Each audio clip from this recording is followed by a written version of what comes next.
તો રાજકોટ લોકમેળાને લઈને મહત્વના સમાચાર સામે આવ્યા છે।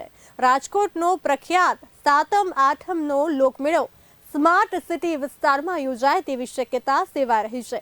રેસકોર્સ રિંગ રોડ વિસ્તારના લોકો દ્વારા કરવામાં આવેલી રજૂઆતને લઈને લોકમેળાનું સ્થળ બદલાઈ શકે છે।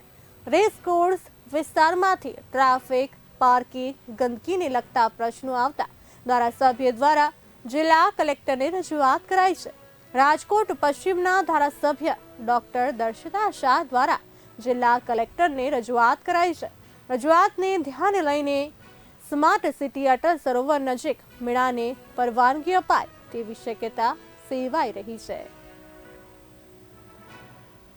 આપણે જાણીએ છીએ કે રાજકોટમાં સાતમ આઠમનો લોકમેળો યોજાય છે અને જેમાં ખૂબ મોટી સંખ્યામાં આસપાસના વિસ્તારના લોકો આ લોકમેળાનો લાભ લે છે। રાજકોટનો લોકમેળો એ સમગ્ર સૌરાષ્ટ્રની પણ તો સમગ્ર ગુજરાતમાં ખૂબ પ્રખ્યાત છે અને તેથી આજુબાજુના વિસ્તારમાંથી ખૂબ મોટી સંખ્યામાં લોકો સાતમ આઠમના તહેવાર ઉપર, જન્માષ્ટમીના તહેવાર ઉપર આ લોકમેળા માટે થઈને અહીંયા આવતા હોય છે। આ સંદર્ભે રેસકોર્સ જે રાજકોટનું હાર્દ છે ત્યાં આ લોકમેળો યોજાતો હોય છે, પરંતુ આ લોકમેળાને લીધે થઈને આસપાસના રહેવાસીઓ દ્વારા અને આસપાસના લોકો દ્વારા વારંવાર અનેક વખત મને આ બાબતે રજૂઆત મળેલી હતી કે આ લોકમેળાને લીધે થઈને ત્યાં ગંદકીના તેમજ પાર્કિંગના અને ટ્રાફિકને લગતી ખૂબ સમસ્યાઓ આસપાસની રહેતા લોકોને થાય છે।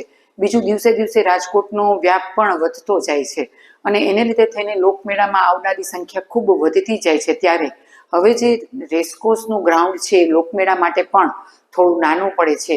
આ તમામ બાબતો ધ્યાને આવતા મેં કલેક્ટરશ્રીને ડિસેમ્બર 2024માં, ફેબ્રુઆરીમાં, માર્ચમાં તમામ દિવસે જિલ્લા સંકલનમાં કલેક્ટરશ્રીને રજૂઆત કરી હતી કે આ લોકમેળાનું સ્થળ જો બદલવામાં આવે તો રાજકોટવાસીઓ ખૂબ સારી રીતે અને નિરાતે અને ખૂબ વ્યવસ્થિત રીતે આ લોકમેળાનો આનંદ માણી શકે અને શહેરીજનોને પણ જ્યાં ટ્રાફિકની, પાર્કિંગની અને સ્વચ્છતાની જે કંઈ પણ સમસ્યા થાય છે એ સમસ્યા ન થાય અને આ બાબતની ગંભીરતા લઈને કલેક્ટરશ્રી દ્વારા રાજકોટની આસપાસ જે કોઈ પણ આવો મોટો વિસ્તાર છે એ વિસ્તારના સર્વે કરવામાં આવ્યા છે।